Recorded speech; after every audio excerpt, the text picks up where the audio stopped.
农业部8月升格改制动保司嘛，对拓保的业务独立出来。动保团体今仔是邀请头一个动保司的司长江文全做伙来开会，伊是提出讲要强化各类动物的源头管理，嘛认为讲要解决动保的能力下手无够的问题，应该就要建立公务员升等的管道。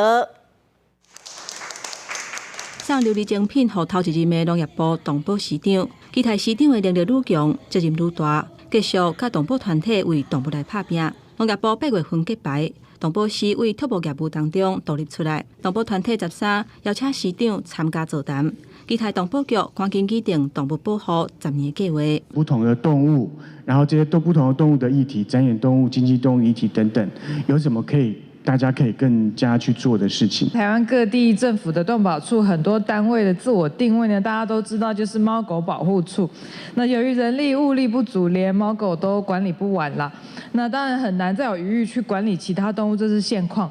动保团体建议讲，动保司应该要强化各类动物源头的管理，也有动保人力欠缺的问题，嘛要改善。嘛认为讲，中央应该要有明确一致正确的指导。老师，他的那个科都非常多，所以我们期勉呢，我们动保师在第一个4年计划当中啊，就能够凑足8个科了。